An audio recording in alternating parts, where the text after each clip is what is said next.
Bismillahirrahmanirrahim. Assalamualaikum warahmatullahi wabarakatuh. Waalaikumsalam warahmatullahi wabarakatuh. Yang terhormat Ibu Kepala UPT SMP Negeri 2 Turatea, yang terhormat Ibu-ibu calon guru penggerak, yang terhormat rekan-rekan teman-teman sejawat, guru-guru UPT SMP Negeri 2 Turatea. Selamat datang teman-teman semua. Hari ini insya Allah kita akan mengadakan rangkaian kegiatan inseminasi nilai-nilai budaya positif. Untuk mengefisienkan waktu, saya bacakan rangkaian kegiatan hari ini. Yang pertama adalah pembukaan dengan membaca basmalah. Marilah kita sama-sama membuka acara kegiatan hari ini, diseminasi nilai budaya positif, dengan mengucapkan Bismillahirrahmanirrahim. Bismillahirrahmanirrahim. Acara kedua, doa oleh Ibu Nurjannah SPD. Dipersilakan dengan hormat.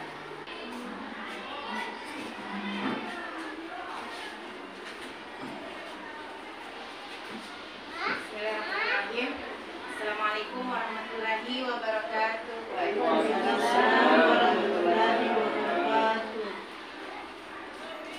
Marilah kita menundukkan kepala sejenak sambil berdoa kepada Allah SWT. Ya Allah, ya Tuhan kami, ampunilah dosa-dosa kami, dosa pemimpin-pemimpin kami. Ya Allah, ya Tuhan kami, berkahilah dan ridhoilah kegiatan kami ini. Ya Allah, ya Tuhan kami, berilah kelancaran atas kegiatan kami.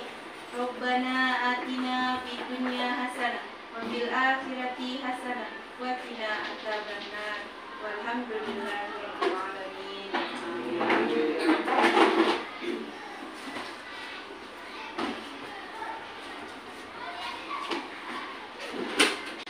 Acara selanjutnya sambutan oleh Ibu Kepala Sekolah UPT SMP Negeri 2 Turatea. Waktu dan tempat kami persilakan. Bismillahirrahmanirrahim. Assalamualaikum warahmatullahi wabarakatuh.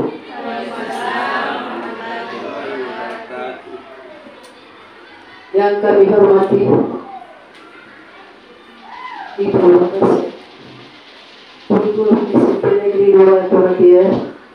Yang kami hormati Ibu yang dua orang ini calon guru penggerak ke depan, insyaallah.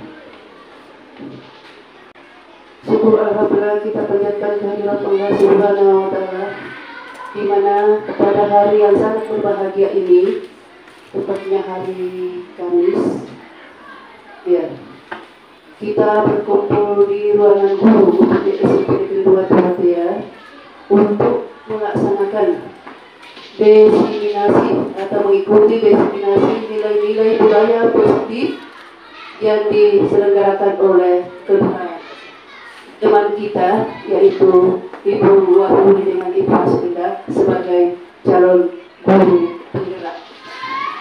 Ya, alhamdulillah selalu kita memanjatkan syukur, di mana pada sekolah kita ini, ya, sudah 2 orang calon guru penggerak kita. Ya, itu yang akan melaksanakan dan semua guru yang mengikutinya. Apa yang dilaksanakan itu yaitu tentang diseminasi nilai-nilai budaya positif. Ya, makanya itu saya juga akan kami sampaikan pada hari Sabtu bahwa kurikulum merdeka itu sekaitan, ya, berkaitan erat dengan guru penggerak. Dan saya selalu sarankan kepada teman-teman bahwa apabila masih ada pendaftaran, jelas masuk ada pendaftaran sebagai calon guru penggerak, silakan maju. Ya, apalagi sudah ada teman kita di sini yang akan menerapkan, yang akan memberikan contoh-contoh, ya, yang akan memberikan bantuan kepada Bapak Ibu yang akan mendaftar sebagai calon guru penggerak. Saya merasa berbangga karena sekaligus ada guru SMP 2 Turatea yang langsung lolos 2 orang menjadi guru penggerak. Alhamdulillah. Kita harus bersama, kita harus bersatu, kita harus kompak. Ya, terutama dalam kegiatan-kegiatan seperti ini. Karena ya, teman kita yang berhasil, kita juga nggak merasa merasa bangga. Ya. Jangan ada yang di hati teman-teman, dia bilang ini, jangan. Kita ini harus satu. Ya. Selalu memberikan dorongan kepada teman-teman. Karena dari teman-teman, sehingga nama SMP Negeri 2 Tumatia ya menjadi terangkat, menjadi tinggi dan terbawa kemana-mana pun. Ya, karena bukan cuma 2 sekolah, 3 sekolah saja yang mendaftar sebagai calon guru juga, tetapi boleh dikata semua sekolah ada guru yang mendaftar untuk menjadi calon guru penggerak, tetapi Tuhan belum memberikan keberhasilan. Ya, tetapi alhamdulillah kita di sini langsung 2 orang dan tidak menutup kemungkinan juga. Ya, saya berikan dorongan kepada semua teman-teman apabila masih ada pendaftar silahkan mendaftar, silahkan maju. Jadi marilah kita memberikan bekerja sama, ya, mengikuti diseminasi ini, ya, dan memberikan ya dorongan-dorongan kepada teman-teman kita, dan teman kita juga memberikan bagaimana yang akan kita lakukan ke depan sebagai calon guru penggerak yang kaitannya itu adalah kurikulum merdeka. Ya, jadi seperti itulah yang kami sampaikan kepada teman-teman guru dan pegawai, ya. Dan tak lupa pula kami akhiri dengan ucapan wabillahi taufiq wal hidayah. Wassalamualaikum warahmatullahi wabarakatuh. Waalaikumsalam warahmatullahi wabarakatuh. Baik, selanjutnya kami persilahkan kepada pemateri hari ini dalam rangka kegiatan diseminasi nilai-nilai budaya positif oleh Ibu Wahyuni SSI SPD dan Ibu Hasminda SPD, salah satu calon guru penggerak angkatan 6 Kabupaten Cirebon. Dipersilakan dengan hormat.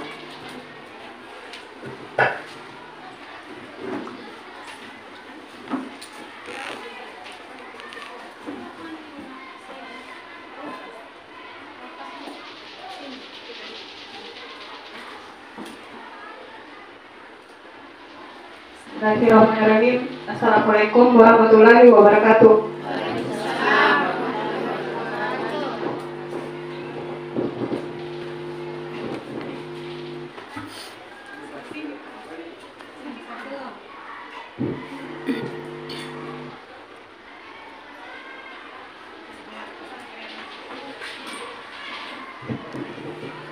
Alhamdulillahirrahmanirrahim. Puji syukur kita panjatkan diberi kesempatan untuk berkumpul di tempat ini, dan tak lupa kita kirimkan salam dan salawat kepada junjungan kita Nabiullah Muhammad SAW. Sama-sama saya mau ucapkan dulu terima kasih buat kepala sekolah, terima kasih banyak Karen atas kesempatannya, dan juga buat teman-teman saya berterima kasih banyak atas kesediaannya berkumpul di sini, terutama yang tidak punya jam. Sekali lagi saya ucapkan terima kasih. Izinkan kami mungkin sekitar sejaman ke depan untuk bukan saya berdiri di sini bukan berarti saya sudah paham segalanya, jadi tapi saya mau mengajak teman-teman untuk belajar bersama ya. Jadi metode materi yang saya mau sampaikan juga intinya seperti diskusi saja. Jadi yang pertama ada kesepakatan kelas kita. Kesepakatan kelas itu selama acara ini ada kesepakatan yang meskipun saya yang buat, tapi kalau ada saran dari teman-teman mau menambahkan atau mengurangi yang sudah saya tampilkan di atas, silahkan. Yang pertama saling menghargai. Mungkin paham dikit bagaimana itu saling menghargai. Kemudian aktif dalam diskusi. Jadi mungkin sebentar yang agak malu-malu kulihat untuk menjawab, padahal mau sekali sih. Mungkin saya langsung tunjuk ya, gak apa-apa ya. Yang ketiga, ketika ada yang mau bertanya atau menanggapi, silahkan present, angkat tangannya. Yang keempat, minta tolong HP-nya, karena kami melakukan perekaman di 2 kamera, jadi tolong HP-nya di silent. Yang terakhir akan ada sebentar refleksi. Refleksi itu semacam penguatan ya buat teman-teman tentang materi yang mau kami sampaikan. Oke, next. Latar belakang kenapa Mungkin yang pertama karena tugas kami sebagai CGP Angkatan 6. Yang kedua, menurut Bapak Ki Hajar Dewantara, pendidikan dan pengajaran merupakan sebuah cara dalam memerdekakan anak untuk belajar. Jadi sesuai dengan kurikulum kita saat ini, kurikulum merdeka. Tapi bukan berarti merdeka itu anak, mungkin teman-teman sudah ikut atau mendengar ya, kurikulum merdeka itu sesuai dengan filosofi pendidikan menurut Bapak pendidikan kita. Mungkin semua harus pasti kenal lah Bapak Ki Hajar Dewantara. Merdeka itu bukan berarti membiarkannya saja tanpa kita harus menuntun. Tapi tugas kita sebagai pendidik yaitu menuntun dalam kurikulum ini, dalam kata merdeka ini. Jadi menurut Bapak Ki Hajar Dewantara, merdeka itu artinya tidak dapat terlepas dari perintah, akan tetapi juga cakap buat memerintah diri sendiri tak dulu, begitu. Intinya merdeka itu kita serahkan sepenuhnya kepada murid kita, apa maunya. Contohnya, ada anak-anak yang senang belajar di mejanya, tapi ada anak-anak juga yang senang melantai, silakan. Kemudian ada juga anak yang senang di luar kelas, itu juga dipersilakan. Itu yang namanya pendidikan berpihak pada murid, dan itu sudah masuk juga, sudah kata merdeka. Tapi di sini tidak terlepas dari kita sebagai penuntun murid kita. Jadi itu latar belakang dari nilai-nilai budaya positif. Perubahan paradigma. Jadi awal dari nilai-nilai budaya positif yaitu tentang teori kontrol atau ilusi kontrol. Bagaimana ilusi seorang guru untuk mengontrol muridnya. Kemudian yang kedua, ilusi bahwa kritik dan membuat orang merasa bersalah dapat menguatkan karakter. Mungkin ibu-ibu paham, sebentar akan ada penjelasannya. Jadi saya penjelasannya dulu. Ilusi bahwa semua penguatan positif efektif dan bermanfaat. Kemudian ilusi bahwa orang dewasa memiliki hak untuk memaksa. Jadi intinya teori pilihan atau ilusi kontrol ini, itu yang akan kita kupas habis pada materi kali ini. Sekarang saya mau bertanya, siapa sebenarnya yang memiliki kontrol? Kalau ini lanjut nih ke pertanyaan berikutnya. Apakah diri kita bisa dikontrol oleh orang lain? Contohnya, sebelum ada yang menjawab teman-teman, contohnya, ada permen di dalam genggam mata, kemudian ada teman tak mau mengambil ini permen. Kira-kira kalau tidak mau Ki, berhasil Ki ambil ini permen teman tak? Kalau tidak mau Ki? Tidak. Apa alasannya kira-kira? Kesepakatan kelas, angkat tangan dulu untuk menjawab. Kenapa tidak? Karena hak tidak mau memberikan. Hak tidak mau memberikan. Itu termasuk teori kontrol. Jadi yang bisa mengontrol kita adalah diri kita sendiri. Betul yang disampaikan oleh Ibu Rara. Kemudian yang kedua, apa kita bisa mengontrol orang lain? Kalau kita yang mau barangnya orang, apa kita bisa meminta seenaknya? Tergantung. Jawabannya tidak juga. Tergantung. Kalau mau sekali aku paksa begitu. Tergantung dari keadaan. Tergantung apa yang dia mau. Kalau dia mau banyak, Jadi apapun itu stimulus respon ke teori kontrol. Sebelumnya mungkin setelah Tidak ini bisa hilang. stimulus respon kita mencoba mengubah orang agar berpandangan sama dengan kita. Contohnya kayak saya ke siswa. Nah, kau juga harus bisa perkalian, kau juga harus bisa pangkat-pangkat. Nah, teori kontrolnya yang lebih bagusnya lagi tindakan kita seharusnya guru, kita berusaha memahami pandangan orang lain tentang dunia. Kita harus bisa melihat bakatnya anak-anak kita. Siapa tahu bakatnya di menggambar, kemudian kita paksa untuk hafal pangkat-pangkat. Meskipun kita, bukan berarti, jangan dibalik mengajar matematika. Itu anak menggambar terus mau diajarkan. Tidak berarti seperti itu. Yang kedua, perilaku buruk dilihat sebagai suatu kesalahan. Jangan pernah menganggap yang buruk-buruk itu semuanya adalah kesalahan. Intinya bukan semuanya adalah kesalahan. Tapi saya juga tidak bilang yang buruk itu benar, enggak. Kemudian yang mesti kita kontrol di sini yaitu semua perilaku memiliki tujuan. Kemudian yang ketiga, orang pikiran tak dua mimpi lihat. Kalau tidak menang, pasti menang. Kan itu dulu yang utama tuh sebelum melakukan, jangan langsung pesimis. kalah, menang atau kalah, tapi berpikirlah untuk menang, jangan ada pikiran lain dulu. Next, disiplin untuk yang pertama ya. Oke, betul. Kemudian di sini ada 6. Yang pertama tadi sudah disiplin positif dan nilai-nilai kebajikan universal. Yang saya tampilkan di atas mungkin terlalu kecil nih. Kecil sekali.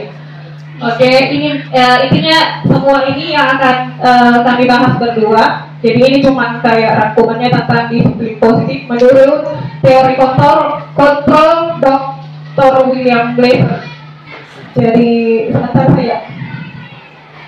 Oke, apa makna disiplin? Disiplin itu kalau bahasa Latinnya itu sama dengan belajar.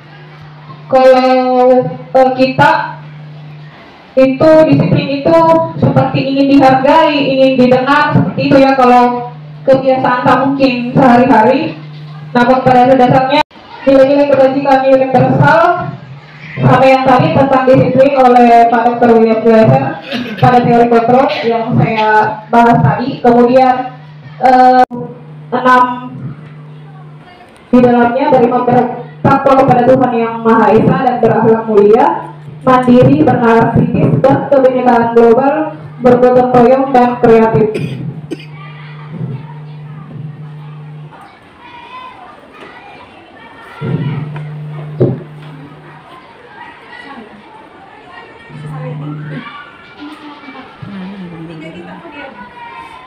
Oke, yang kedua teori motivasi, hukuman dan penghargaan serta restitusi. Teori motivasi perilaku manusia ada 3. Ada yang namanya menghindari ketidaknyamanan. Contohnya kalau terlambat datang. Menghindari ketidaknyamanan itu termasuk motivasi eksternal karena mungkin kita melakukannya karena mau dilihat sama teman-teman lain. Nanti banyak teolog di sekolah ya. Saya pernah juga tuh foto-foto belum baik pakarin gitu. Ternyata itu adalah motivasi eksternal. Erok najini gua. Kemudian yang kedua, untuk mendapatkan imbalan dari orang lain, ini juga masih sama ya. Kayak mau dibilangi begitulah. Kemudian motivasi yang seharusnya kita sebagai pendidik yaitu menghargai diri sendiri. Kalau kita sudah menghargai diri sendiri, jam sebegini nih, kasih yang anak-anakku. Terlambat misalnya begini. Jadi mari kita memperbaiki diri. Saya berdiri di sini, tidak bilang saya mari kita memperbaiki diri bersama-sama. Oke, saya lanjut. Terlalu banyak slide-nya, jadi saya. Kemudian bentuk program kebajikan apresiasi. Yang pertama, memberi pengakuan secara khusus. Jadi kalau Koki memberi apresiasi, pengakuannya secara khusus, jangan yang mau dengar sama orang lain. Bagusnya tadi cara ngomongnya menjelaskan, jangan di depan. Tahu. Kalau misalnya kayak di dalam siswa, tuh kasih tahu enak mengerjakan misalnya, jangan seperti itu. Kalau mau dikasih pengakuan terhadap anak tersebut secara khusus saja, atau sama dengan yang kedua secara pribadi. Karena kenapa? Sebentar dijelaskan itu karena ada di dalam sini. Yang kedua sama, kurang lebih sama dengan yang pertama. Kemudian yang ketiga, beri pengakuan kepada semua murid secara bergantian. Jangan membuat orang yang ya Tommy malas, ya Tommy kurang IQ-nya mungkin. Lantas kita sebagai pendidik tidak pernah mengangkat mana lagi pada itu sedikit toh kita berusaha atau misalnya baik siapa yang membersih, contoh paling kecil mungkin siapa membersihkan anggap jalan-jalan ke sana lihat di atas bersihnya atau kelasnya atau dokternya aku sekarang keren seperti itu, hal-hal yang kecil seperti itu toh memberi pengakuan secara bergantian. Jangan bagus PR-nya, rajin ke sekolah. Kita berpikir bagaimana caranya supaya pengakuan kita terhadap murid itu terganti dengan yang itu terus dan monoton. Kemudian beri pengakuan secara konsisten. Jangan semester ini tindakan tak bagus kayak yang seperti tadi. kemudian nantinya hilang nih, cuek lagi. Jadi perhatikan nih. Kemudian yang terakhir, fokus pada proses, karena kita sebagai guru untuk mendidik tetap fokus ke sana. Oke, lanjut nih ke sini kayaknya. Ini tentang kayak kata-kata yang pembuka kemarin saya perhatikan. Kemudian yang termasuk nilai kebajikan itu tentang rasa empati, kepedulian, rasa tanggung jawab, kemudian situasinya pada saat menolong murid baru di kelas, pada saat membantu teman-teman di tugas kelompok, kemudian pada saat memungut kertas-kertas yang berat, kita bisa memberi pengakuan lewat situ. Lanjut, nah di sini saya perlu respon lagi dari teman-teman. Kalau tindakan guru, perbedaan antara hukuman dan konsekuensi. Yang pertama, mencatat 100 kali di dalam buku kalimat, saya tidak akan terlambat lagi karena terlambat ke sekolah. Biasa kan ada hukuman menulis sampai berapa halaman ya. Yang saya mau tanyakan, apakah itu termasuk hukuman atau konsekuensi? Konsekuensi dari kesepakatan bersama. Kalau ada kesepakatan bersama, artinya itu adalah Konsekuensi. tapi bisa saja jadi hukuman. Artinya ada aturan yang dilanggar, itu juga bisa saja seperti hukuman. Atau ada jawaban lain? Sama semua konsekuensi. Iya. Silakan. Maksudnya untuk yang menambahkan saja.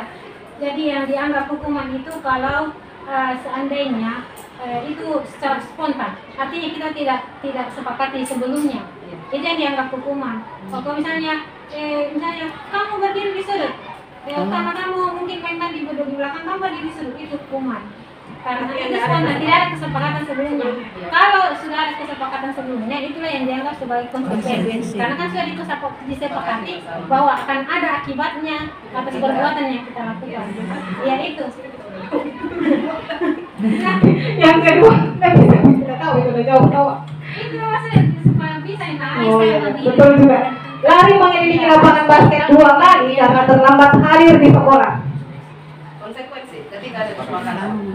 Ini sebenarnya ini bisa dari situasi. Ada 2 pendapat dia dari situasi. Katanya Bisa jadi spontanitas langsung. Bisa juga Karena terlambat. Untuk menghindari ada pelanggaran hak asasi manusia, lebih bagus memang dia dijadikan sebagai konsekuensi supaya tidak ada protes dari orang tua gitu kan misalnya. Ya, betul sekali. Itu nih juga sebentar akan dibahas tentang keyakinan kelas. Seharusnya sebelumnya di awal-awal tahun ajaran baru misalnya, semua buat keyakinan kelas. Sebentar akan dibahas materi selanjutnya. Jadi jangan dilanjutin ini. Ini sebenarnya. Konsekuensi semua ke bawah deh. Kalau sudah ada. Pertama kali yang jauh lari mengelilingi lapangan basket, pasti konsekuensi tuh. Kalau begitu kita lihat saat berikutnya. intinya ke keyakinan kelasnya nantinya.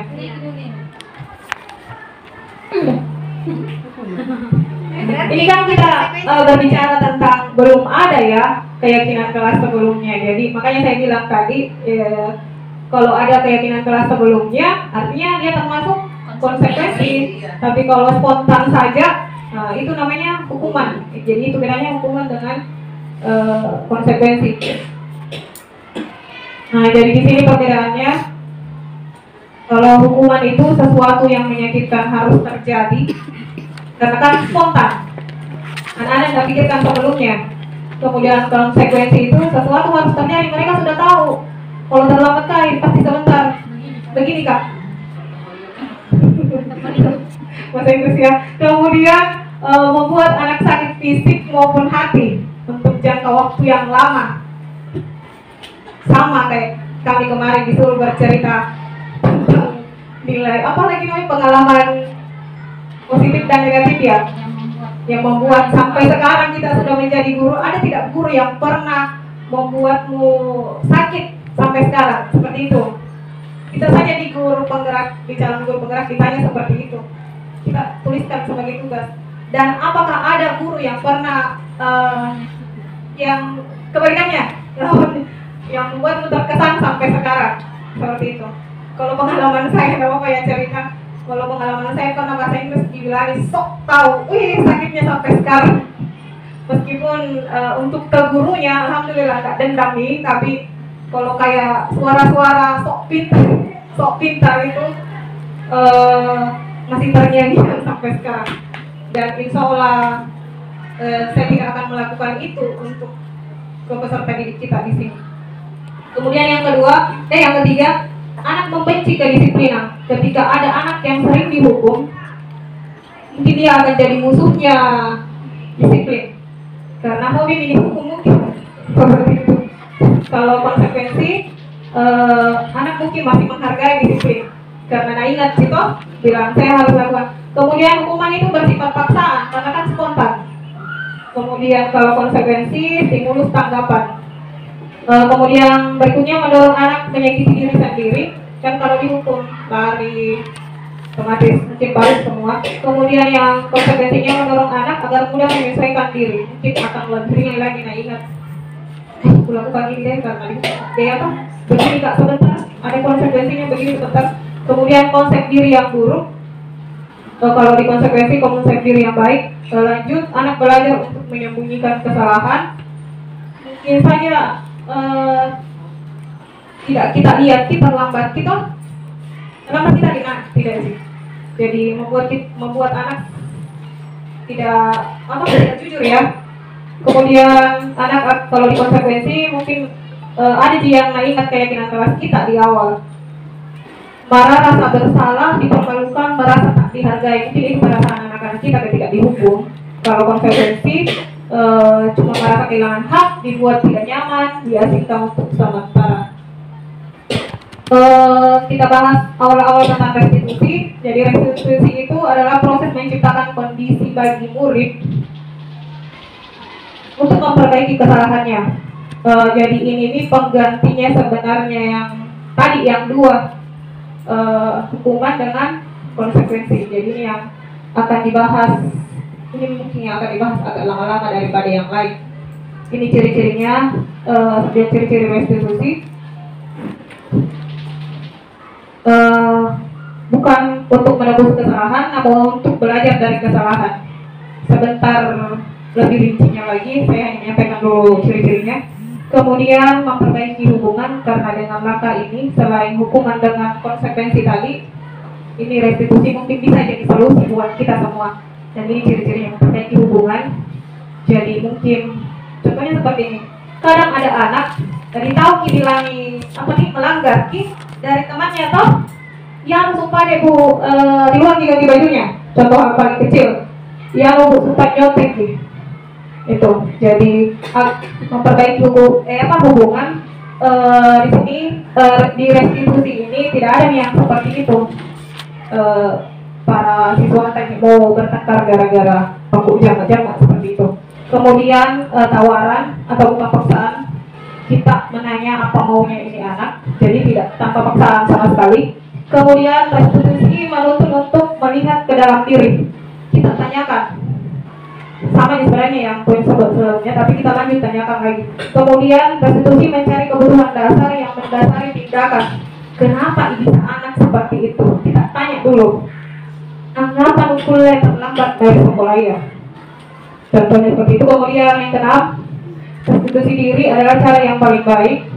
7, restitusi fokus pada karakter bukan tindakan.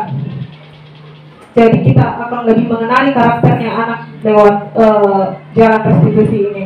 Kemudian restitusi fokus pada solusi, bukan lagi hukuman fisik atau apapun. Kemudian restitusi mengembalikan murid yang berbuat salah pada kelompoknya, jadi tidak akan merasa asing sama temannya meskipun sebelumnya membuat suatu kesalahan. Di sini perbedaan antara hukuman, konsekuensi, dan restitusi. Mungkin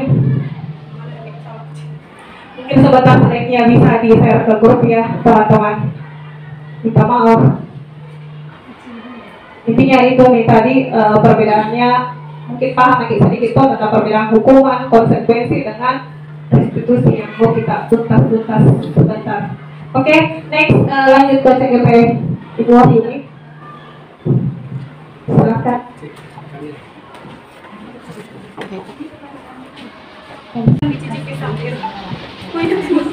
Dicicipi baru tidak diserahkan. Kenapa tadi? Ya, mati saya melanjutkan 16 5 menit mati lagi. berapa? Aku ganti HP. Nuli aja pas mati. Iya, pas. Si kuliah. Di sini terus kagak mungkin.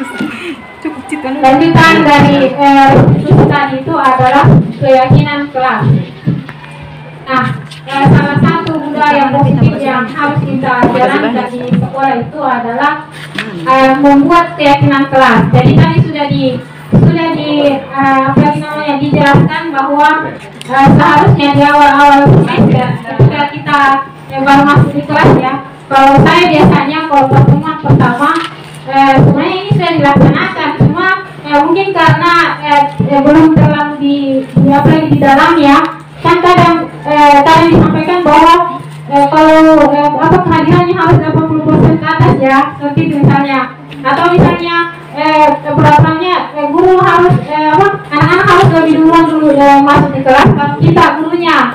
Kan kadang-kadang gurunya biasa ada di dalam dulu, anak-anaknya masih di luar. Jadi mungkin di awal pembelajaran atau di awal pertemuan disampaikan bahwa hal itu tidak baik. Itu yang dimaksud keyakinan kelas.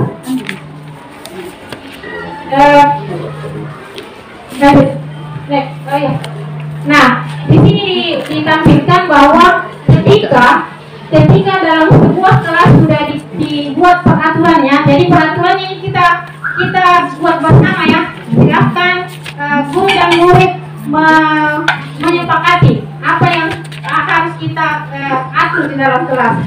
Maksudnya bisa jadi mungkin wali kelasnya yang pimpin, bisa juga permapel kalau mau bikin peraturan kelas sendiri misalnya. Ya, jadi kalau kita sudah punya peraturan kelas, imbasnya itu akan ada keyakinan dalam diri murid bahwa peraturan itu harus dilaksanakan. Nah, karena kalau kita sudah punya peraturan, contoh tadi, mengapa kita memiliki peraturan menggunakan helm sebelum ini?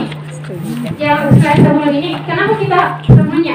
Kenapa kita harus memiliki peraturan harus menggunakan helm? Contohnya, atau kenapa kita harus mengikuti protokol kesehatan yang 3M itu, memakai masker, mencuci tangan, dan menjaga jarak?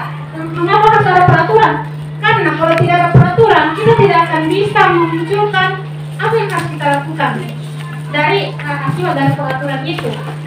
Apa yang mau kita lakukan? Kalau seandainya tidak ada peraturan helm, apakah kita akan memakai helm? Tidak kan?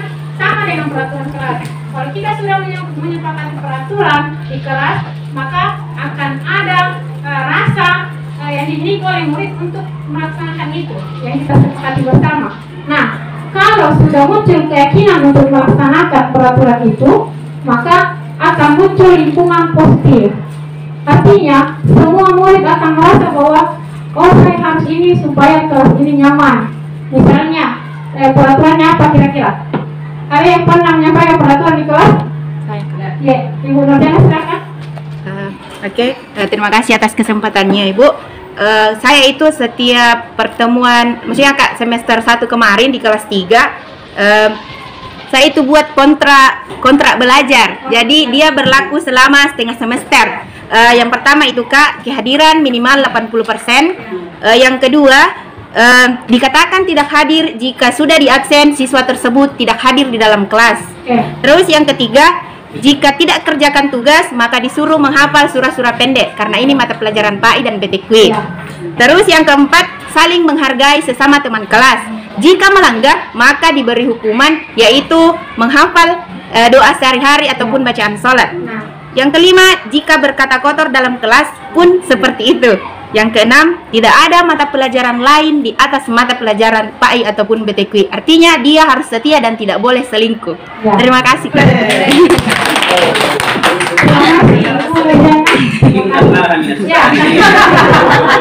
Itu salah satu peraturan kelas khusus untuk mapel PAI. Boleh selingkuh. Sudah juga boleh melaksanakan itu. Sebenarnya kita sudah melaksanakan itu, cuma tidak akurat. Bahwasanya itu adalah keyakinan kelas. Nah, ketika sudah ada peraturan seperti itu, otomatis murid-murid akan merasa bertanggung jawab untuk mengikuti itu. Nah, kalau misalnya muridnya sudah mau melaksanakan itu, maka lingkungan akan mulai positif. Nah, setelah lingkungan positif dan kemudian murid-murid terbiasa melakukan itu, itulah yang disebut sebagai budaya positif. Kalau kita sudah terbiasa melaksanakan itu, ya, itu. Lanjut. Nah, perhatikan manakah yang merupakan keyakinan kelas. Di sebelah kiri ada datang tepat waktu, kemudian menjaga kebersihan, berdoa sesudah dan sebelumnya sesudah, aktif dan berjalan tertib. Di sebelah kanan, kami guru dan murid saling menyayangi. Kami murid semangat belajar. Kami murid yang peduli dengan teman-teman. Kira-kira menurut Bapak Ibu, yang mana yang merupakan keyakinan kelas? Yang datang tepat waktu dan sebagainya. Datang tepat waktu. Menjaga kebersihan sekolah. Kiri atau kanan? Kanan. Kanan. Kanan. Yang hijau atau yang hijau? Yang hijau atau yang putih? Yang hijau. Yang putih. Yang hijau. Oke, kita lihat slide berikutnya. Yang mana yang merupakan keyakinan kelas? Yang saya. Oke. Peraturan dan keyakinan. Peraturan, misalnya selalu kembalikan buku ke tempatnya, itu peraturan. Apa yang menjadi keyakinannya? Rasa tanggung jawab. Jadi kira-kira menurut Pak yang tadi itu yang hijau atau yang putih? Yang hijau. Yang putih ya. Karena di sini ada nilai. Ya, di situ ada nilai. Ya, kalau apalagi namanya, kalau ini peraturannya, masih peraturannya. Apa yang menjadi kayak ini itu adalah nilainya. Apa yang menjadi imbasnya dari peraturan itu? Kayak tadi, lanjut deh.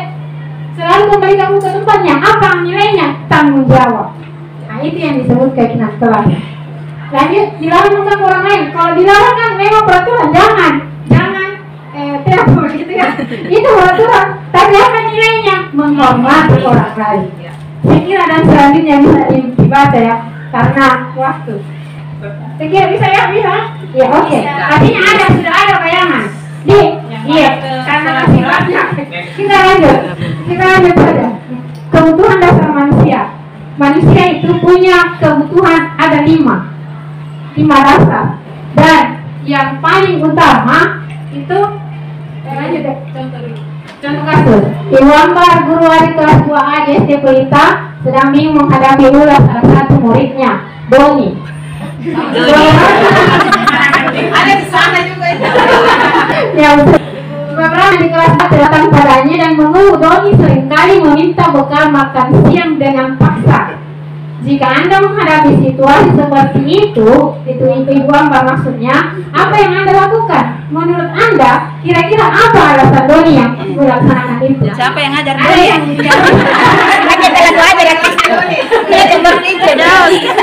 Yang bisa memberikan penjelasan angkat tangan. Apa lagi? Pertanyaan, apa yang akan Anda lakukan seandainya Bapak Ibu sebagai Ibu Ambar? Terkhusus yang mengajar Doni. Yang silakan angkat tangan. Karena Doni ini selalu meminta paksa, maka adanya teman-temannya yang memaksa, artinya sesuatu yang tidak enak, tidak bagus. Dan kenapa kira-kira Doni melakukan itu? Ada yang bilang lapar, ya mungkin Doninya lapar, atau mungkin tidak ada uang jajannya. Iya, mau makan kalau tidak ada uang jajannya, bisa jadi gitu. Nah, Dia paling kuasa. Oke, lanjut. Nah, dalam kehidupan kita itu semua manusia itu punya 5 kebutuhan dasar. Dan khususnya Doni, kalau kita lihat kasusnya Doni ini, dia sebenarnya punya kebutuhan pertama mungkin bertahan hidup karena mungkin mau mengisi perutnya, itu yang utama. Kemudian bisa jadi mungkin dia butuh perhatian. Iya, kasih sayang. Tidak ada mungkin yang perhatikan kurang, akhirnya dia membuat sesuatu yang bisa membuat orang-orang memperhatikan dia. Ini bikin kasus juga ini. Dari perhatian. Boleh terjadi kurang. Boleh. Kira-kira mau kasih ibu, aku membuat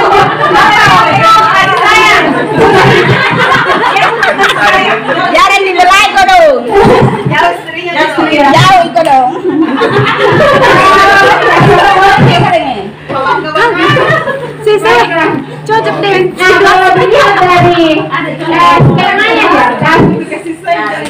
Ya, kalau dia dari semuanya di atas semuanya mimpinya itu semuanya bermuara kepada bertahan hidup.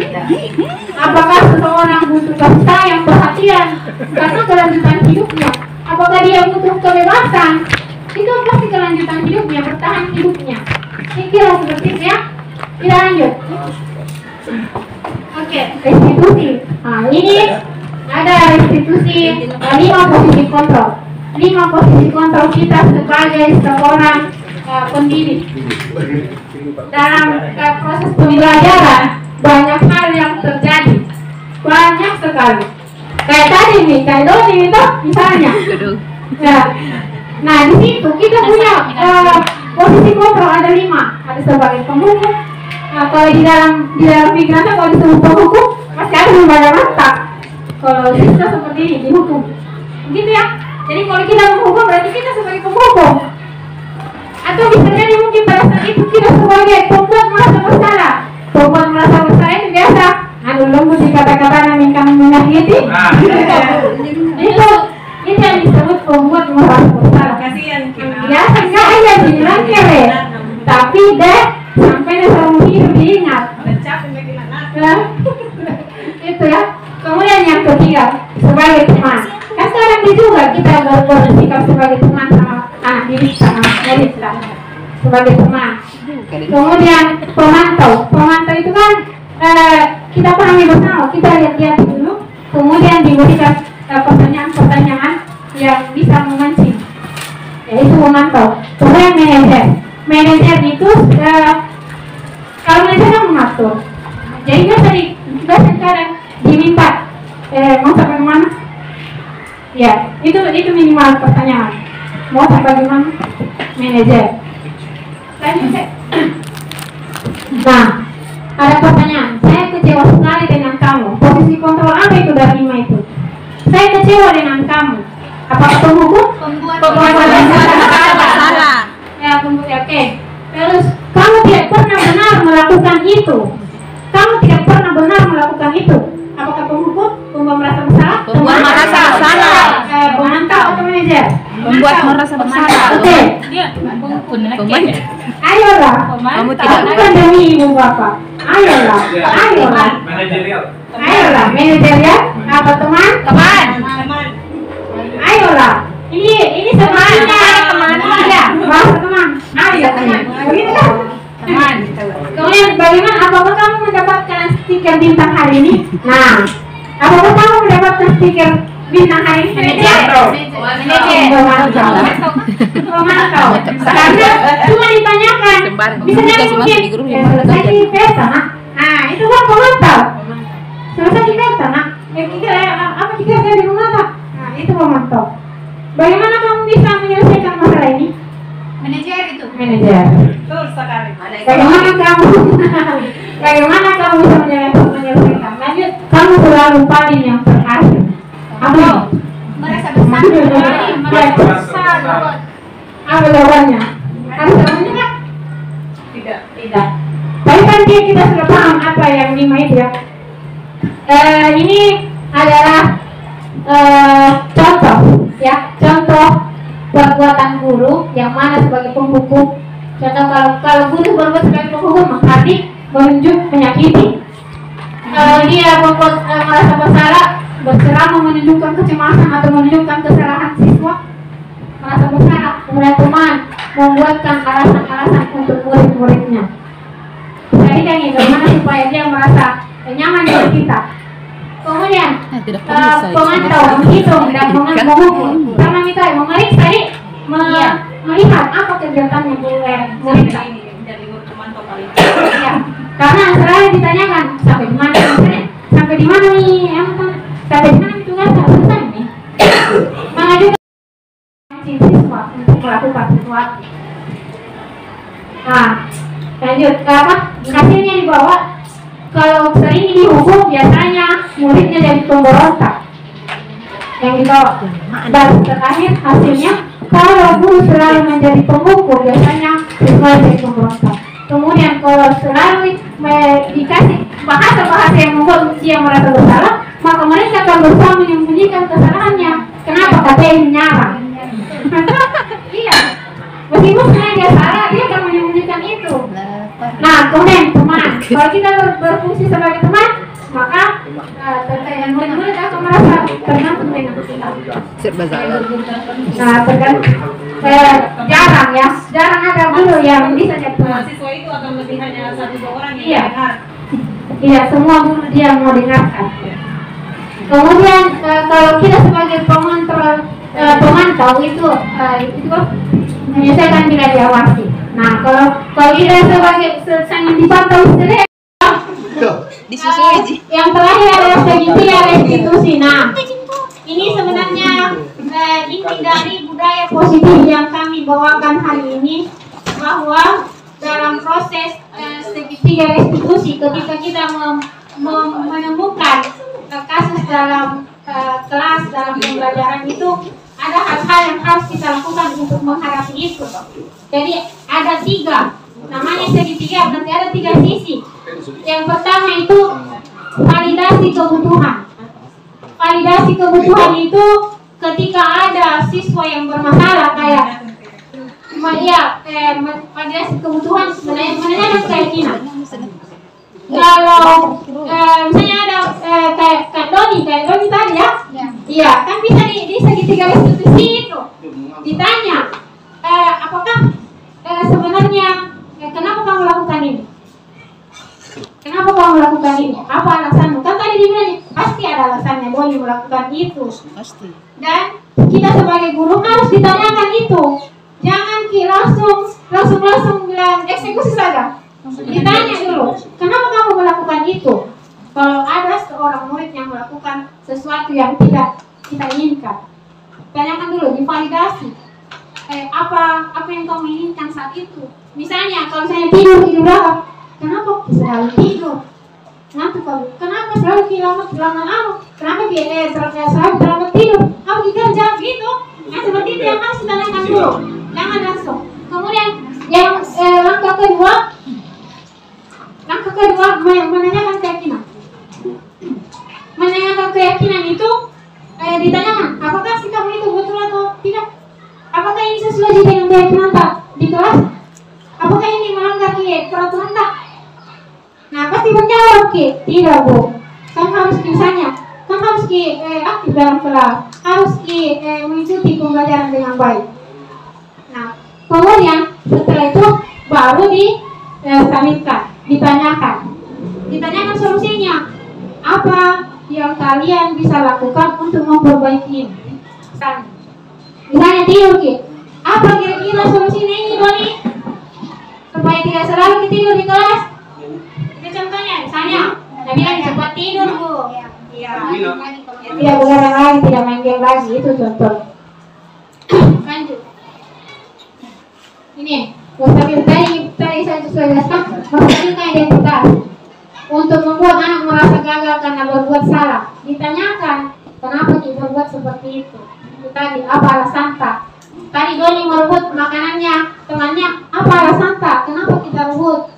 Kalau menjejangku rapat atau bagaimana selanjutnya? Gitu ya. Lanjut. Kualitas tindakan yang salah tadi itu apa lagi namanya? Ditanyakan apakah sikapnya itu benar atau salah. Lanjut. Dan menanyakan keyakinan. Konsekuensi kita yang harus menjadi harus eksekusi. Iya. Apa yang kamu inginkan? Kamu ingin jadi apa setelah ini? Jadi ditanyakan apa yang bisa membuat kamu lebih baik setelah ini. Jangan kita yang menawarkan.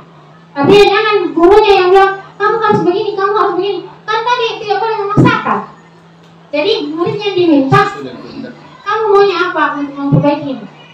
Silakan pikirkan sendiri apa yang kamu bisa lakukan untuk menyelesaikan masalah. Gitu. Lanjut. Ini contoh kasus yang saya video sebagai tugas untuk penerapan segitiga restitusi. Jadi yang pertama saya tanyakan itu menstabilkan identitas. Contohnya kayak saya bertanya menstabilkan identitas. Contohnya seperti ini kan tidur paus-paus. Saya menanyakan kenapa tidur, apa kita bikin semalam. jawaban Nabil apa ya, Bros Batara Dini Jagung Kuning. Bisa mungkin bilang sama bapak tak sampai jam segini mau bapak kelamannya sekolah mukul seperti itu. Kita menstabilkan identitas lagi seperti apa ya, kayak menstabilkan, contohnya kayak janganlah kayak langsung anak-anak dibuat di salah masjid. Jadi kita kayak apa lagi namanya, kayak diangkat meskipun dia merasa bersalah, tapi bukan berarti kita anggap benar itu, enggak. Contohnya untuk menstabilkan agar mau menjawab yang benar, contoh yang saya ada yang dia lakukan tidak semuanya salah seperti itu. Tapi tadi tidak pernah mencegah anak ke sekolah, tidak cibuk, itu cuma tertidur di kelas, itu kesalahannya. Yang kedua, Nabil, kalau tidur di kelas kira-kira keyakinan kelas apa yang kita tidak patuhi? Tidak menghargai pelajaran matematika, Bu, karena Ibu menjelaskan saya tertidur. Itu kan ada tadi keyakinan kelas saling menghargai. Kalau kesepakatan tak sebelumnya ada, ditanya seperti itu. Jangan kita yang selalu menjawab. Pokoknya di segitiga restitusi itu intinya kita yang bertanya terus. Kemudian nanti baru menstabilkan identitas. Nah, kalau jadi orang yang tidak bisa menghargai, bagaimana jadinya nanti ke depan? Seperti itu. Atau terlambat, bagaimana jadinya kita nanti kalau tidak disiplin? Jadi seperti itu intinya segitiga restitusi ya. Terima kasih banyak. Pertanyaannya mungkin seputaran trigger dari proses mengajar yang akhirnya ke siswa ya. Ada beberapa hal yang saya agak kurang mengerti dan mungkin agak sulit diterapkan. Salah satunya itu yang restitusi terakhir, segitiga restitusi. Seperti tadi Nabil, harus ada proses untuk bisa membangkitkan atau menstabilkan kondisi. Nah, itu ekspektasi kadang-kadang tidak sama dengan kenyataan, ya. Di kenyataan ya manusiawi sekali itu kalau kita guru sudah diperbaiki, sudah dinyonyo, minggu depan tidur lagi. Kemudian, kenapa Cina, minggu depan begitu lagi. Nah, pertanyaannya adalah, ketika ada siswa yang bermasalah, apakah keyakinan kelas dilaksanakan pada saat proses pembelajaran atau bagaimana? Yang kedua, melihat tadi contoh video pemateri yang melakukan keyakinan kita menstabilkan kondisi untuk keyakinan kelas pada saat jam pembelajaran. Pertanyaannya kemudian muncul, apakah tidak mengganggu jam pembelajaran yang sedang berlangsung? Apakah memang keyakinan kelas harus di depannya teman-teman dan diproses pada saat jam pembelajaran, atau ada memang satu sesi di luar dari jam pembelajaran untuk melakukan keyakinan kelas gitu. Ya itu sebenarnya masalah hukuman juga dengan konsekuensi. Termasuk saya sedikit penasaran dengan ujian apa tadi ya materinya, penghargaan. Jujur saya salah satu guru yang kalau ada anak-anak bisa menjawab, oke, good job, terima kasih banyak nak, kerja yang bagus, excellent. Itu selalu saya lakukan selama ini. Saya baru tahu bahwa kita tidak boleh memberikan penghargaan di depan teman-temannya seperti itu. Hanya saja selama ini kita guru, salah satu hal yang memberikan motivasi buat teman-teman yang lain ketika kita memberi contoh yang baik di satu siswa. Misalnya, terima kasih banyak nak, bagus, keren cara tanggung jawab. Mudah-mudahan teman-teman yang lain bisa mengikuti. Nah itu prosesnya untuk memberikan motivasi yang lain gitu ya. Nah banyak hal yang saya biasa lakukan ternyata tidak cocok dengan yang pemaparan yang di atas. Iya, kemudian kalau memang ke depannya nanti akan ada aksi nyata, sekedar saran, bagus mungkin kalau kita para guru membuat tata tertib yang seragam misalnya, ya, tata tertib seragam misalnya. Saya kalau terlambat datang siswaku dihukum seperti ini misalnya. Begitupun dengan guru-guru lain. Jadi ada kesepakatan keseragaman yang akan memotivasi siswa. Kalau mereka terlambat misalnya, kalau di bahasa Inggris portofolio karangan, sekian halaman gitu. Bisa mungkin seragam kayak gitu.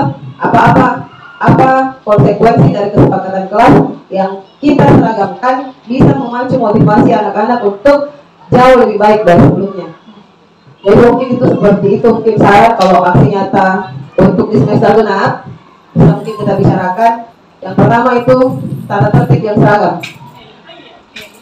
Iya, keyakinan kelas, tapi seragam gitu.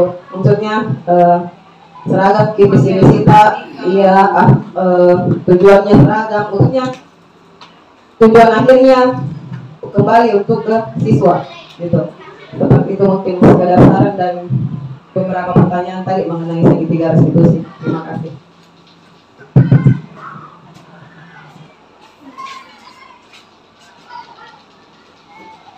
Oke, terima kasih banyak Ibu Irna atas tanggapannya dan pertanyaannya. Iya, saya sendiri juga catat. Kita moderator. Materi kehilangan moderator judulnya ini. Yang pertama tadi tentang apakah dengan penerapan segitiga restitusi ini bisa dilakukan di kelas. Sebenarnya bukan lagi tidak harus, jangan kan. Tapi kan saya bilang tadi ini adalah ini penerapan saya ambil untuk apa lagi tentang penerapan untuk tugas ya, tugas. Kalau tentang berhasil ya tidaknya segitiga restitusi itu, apakah tidak akan terulang lagi kejadian misalnya Nabil tidur hari ini, apakah dengan kita melakukan segitiga restitusi minggu depannya Nabil tidak tidur lagi atau besoknya Nabil tidak tidur lagi, seperti itu pertanyaan yang saya tangkap tadi. Kalau saya kembalikan dulu, saya hubungkan dengan pertanyaan yang selanjutnya tentang memberi penghargaan ya.